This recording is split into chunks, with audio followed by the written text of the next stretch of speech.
Nah, Assalamualaikum Ustaz.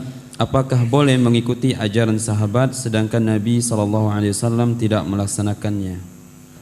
Apakah boleh melakukan ajaran sahabat sedangkan Nabi tidak melakukannya? Ini kayaknya pertanyaan kurang tepat.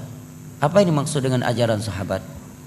Mungkin maksudnya di sini bagaimana menyikapi syubhat sebagian ahlul bidah yang membawa dalil-dalil yang di situ dia menyatakan bahwa bid'ah itu boleh selama hasanah. Buktinya ada beberapa ibadah para sahabat melakukannya sedangkan Nabi belum mengajarkannya. Betul kan? Ini maksudnya. Apa contoh? Banyak katanya. Apa diantaranya? Nabi nggak pernah salat tahajud, nggak pernah salat tahiyatul masjid. Berarti melakukan salat tahiyatul masjid bid'ah dong. Anda yang bid'ah. Kalau bid'ah maka dari ujung kaki Anda sampai ujung rambut Anda bid'ah katanya. Masya Allah. Udah jelas-jelas dalam Sahih Bukhari dan Muslim dari Abi Qatadah Al-Ansari radhiyallahu anhu terkait salat tahiyatul masjid. Nabi menyatakan idza dakhala ahadukumul masjid fala yajlis hatta yusalli raka'atain. Apabila salah satu di antara kalian masuk ke masjid, jangan dia langsung duduk sampai dia salat 2 rakaat. Ini hadis. Kok dibilang bid'ah? Yang namanya hadis Nabi definisinya kata Imam Ibnu Hajar Al-Asqalani, ma udhifa ila Nabi sallallahu alaihi wasallam min qaulin aw fi'lin aw taqririn aw sifatin khuluqiyyatin aw khalqiyyah. Sesuatu yang dinisbatkan kepada Nabi, ucapan, perbuatan, ikrar atau sifat postur tubuh beliau atau sifat akhlak beliau. Itu namanya hadis. Ini ucapan Nabi, hadis bukan? Hadis. Kok dibilang enggak ada petunjuk dari Nabi? Salat kurang jelas, hadis perintah lagi. Ya kan? Ada yang mengatakan ada seorang sahabat dalam safar yang ketika beliau salat lalu diakhiri dengan beliau mengakhirkan rakaat salat tersebut dengan surat Qul huwallahu ahad al-Ikhlas dalam sebuah medan perang. Sampai-sampai sahabat pulang melapor kepada Nabi, wahai Rasulullah, si fulan ini amir kami ini dan ru kami ini setiap kali salat mengakhiri rakaatnya dengan surat al-Ikhlas. Maka Nabi memanggil dia, apa sebab kamu melakukannya? Sahabat ini pun menjawab, karena saya cinta kepada surat Al-Ikhlas, karena surat Al-Ikhlas mengandung nama-nama Allah Subhanahu wa taala dan sifatnya. Maka Nabi pun memujinya. Hadisnya dalam Sahih Bukhari atau dalam Sahih Muslim.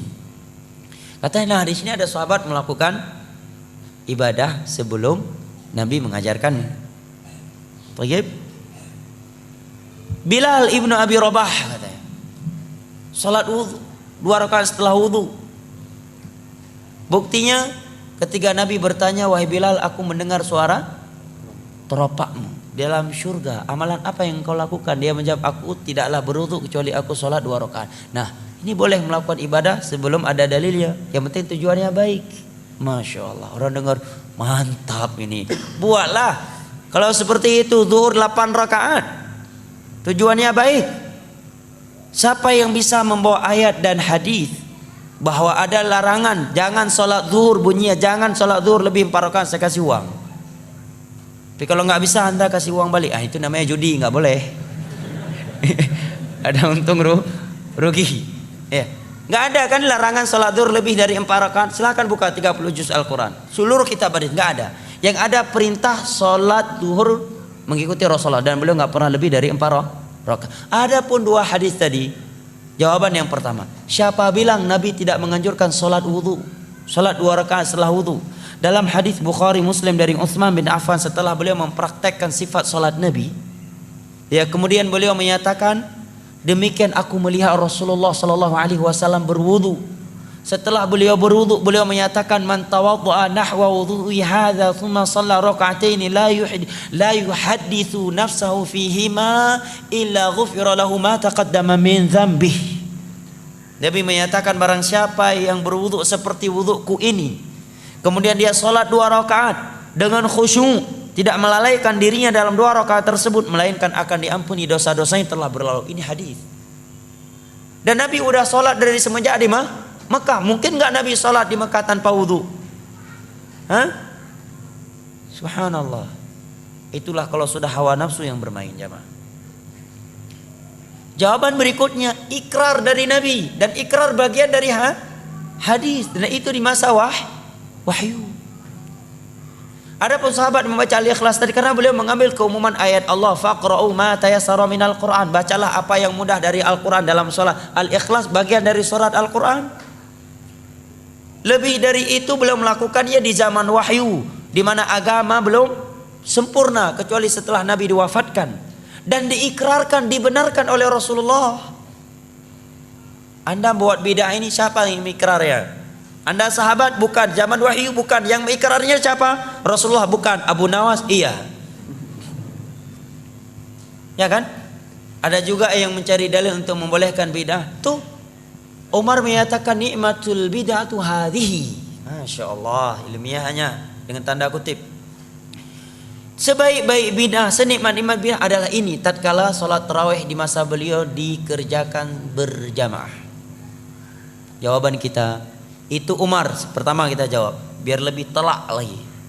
Itu Umar, Anda Umar. Anda Umar, tapi Umar akhir zaman. Satu. Kedua, Umar termasuk khulafa ar-rasyidin yang ada perintah dari Nabi untuk mengikuti sunnah mereka. Tiga. Apakah yang dikatakan oleh Umar itu sama sekali tidak ada di masa Nabi? Hah? Ada. Nabi sholat 3 malam berturut-turut tarawih berjamaah. Kemudian beliau berhenti. Beliau berhenti melakukannya karena khawatir akan diwajibkan kepada umat ini. Sekarang maulid, ada Umar katakan maulid nikmatul bidah hadhihi, sebaik-baik bidah adalah ini. Ada Nabi dan para sahabat di masa itu melakukan maulid walaupun cuma 2-3 kali, kemudian setelah itu kita kerjakan setiap tahun? Gak ada. Jauh sekali kiasnya. Jelas ya? Kemudian ada yang membawa dalil juga, lah Utsman bin Affan itu mengumpulkan Al-Quran 30 juz di masa Nabi, kan belum ada. Berarti nggak mesti setiap bidah yang nggak ada di masa Nabi kalau kita lakukan bidah katanya. Jawabannya itu Utsman, Pak. Anda Utsman bukan, walaupun nama bapak Utsman tapi Utsman akhir zaman. Kedua, Utsman khulafa ar-rasyidun yang ada perintah khusus dari Nabi untuk mengikuti sunnah mereka. Ketiga, perbuatan Utsman tersebut disaksikan oleh seluruh para sahabat Nabi dan seluruh kaum muslimin di masa itu dan tidak ada yang mengingkarinya, semuanya sepakat. Itulah yang disebut dengan al-ijma' al-muntabit al-qat'i, yang wajib diikuti dan tidak boleh diselisihi. Bidah yang Anda lakukan ini ijma' enggak. Jangankan tingkat internasional, tingkat daerah aja enggak ijma'. Ya kan? Ya, jangankan tingkat internasional, tingkat daerah aja, tingkat kecamatan enggak ijma'. Gimana mau diikuti? Keempat, Utsman bin Affan melakukan hal tersebut ini bentuk merealisasikan keumuman firman Allah, inna alaina jam'ahu wa qur'ana. Kelima, di masa Nabi sudah ada pengumpulan Al-Quran. Beliau mencontohi itu, hanya saya pengumpulan Al-Quran di masa Nabi tidak sempurna 30 juz dalam sebuah mushaf. Kenapa? Karena fasilitas masih terbatas sehingga Al-Quran tertulis di lempengan-lempengan batu, ya, di lembaran-lembaran, di pelepah-pelepah kurma, di ke dada-dada manusia karena hafalan yang sangat banyak. Kemudian di Parang Yamamah sekian para sahabat ahli Al-Quran, penghafal Al-Quran meninggal dunia. Kemudian juga dalam kejadian Bi'ir Ma'unah 70 sahabat Nabi ahli Al-Quran meninggal dunia. Maka sebelum hilang maka beliau menulis. Jawaban yang keenam, bahwa Utsman bin Affan tidak menambah sebuah ayat yang belum pernah turun kepada Nabi dan tidak pernah mengurangi sebuah ayat yang telah turun kepada Nabi. Al-Quran yang beliau kumpulkan 30 juz itulah Al-Quran yang turun di masa Nabi. Jadi sisi mana ada pembaruannya? Dari sisi mana ada pembaruannya? Berarti pada hakikatnya tidak ada pembaruannya, tetapi yang beliau melakukan adalah sarana masalihul mursalah, sedangkan yang Anda lakukan adalah ritual ibadah, bukan masalihul mursalah. Ya. Kan alasan sebagian orang nggak apa-apa melakukan ibadah yang tidak ada tuntunan dalam agama selama tujuan kita baik, kedua selama tidak ada larangan katanya. Jadilah dalil-dalil di atas tadi. Maka itu jawabannya. Kalau ini kaedahnya dalam beragama, maka setiap menit akan keluar bidah baru, ibadah baru. Gak percaya? Ada orang sholat subuh 4 rakaat. Oh ini hari Ahad nih lagi ada tabligh akbar, subuh kali ini 4 rakaat aja lah, kita lagi semangatin. Gak boleh Anda bilang bidah. Kenapa? Karena gak ada larangan. Gak ada larangan jangan sholat subuh lebih dari 2 rakaat. Bawa ayatnya, hadisnya. Gak ada. Ya kan? Cuma yang ada dalam Islam subuh hanya 2 rakaat, tidak lebih. Nabi tidak pernah sholat subuh lebih dari 2 rakaat. Dan Allah memerintahkan kita untuk mengikuti Rasulullah dalam bab sholat. Gak ada larangan jangan sholat subuh 2 rakaat. Kalau kaedahnya yang penting baik, selama tidak ada larangan maka boleh, berarti boleh sholat subuh lebih dari 2 rakaat karena nggak ada larangannya dan tujuan kita pun baik. Datang satu orang lagi mau masuk rumah baru, tahiyatul rumah dululah 2 rakaat. Nggak boleh larang. Kenapa? Tujuannya baik dan nggak ada larangan. Nggak ada ayat dan hadis yang berbunyi jangan sholat 2 rakaat ketika mau masuk rumah baru. Nggak ada. Ya kan? Yang satu lagi baru beli fortune baru, tahiyatul fortune dulu 2 rakaat lah. Nggak bisa Anda larang. Kenapa? Karena kaedahnya tadi nggak apa-apa melakukan ibadah baru selama tujuan baik dan kedua nggak ada larangannya. Nggak ada larangan. Jangan sholat. Ada dalam surah Al-Baqarah jangan sholat 2 rakaat ketika mau naik fortune baru. Nggak ada. Berarti setiap detik, setiap menit akan timbul ibadah baru. Makanya sahabat Abdullah bin Mas'ud menyatakan ittabi'u wa la tabtadi'u faqad kufitum.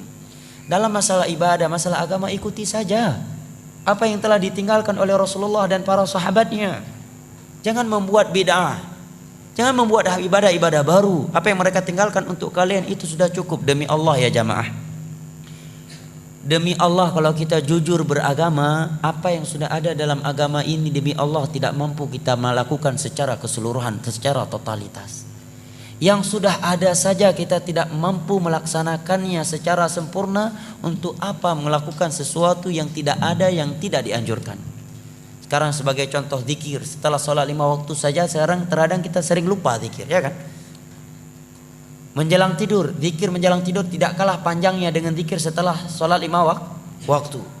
Mendengarkan suara ayam di pertigaan akhir malam, ada zikirnya. Bangun dengan anjing, ada zikirnya.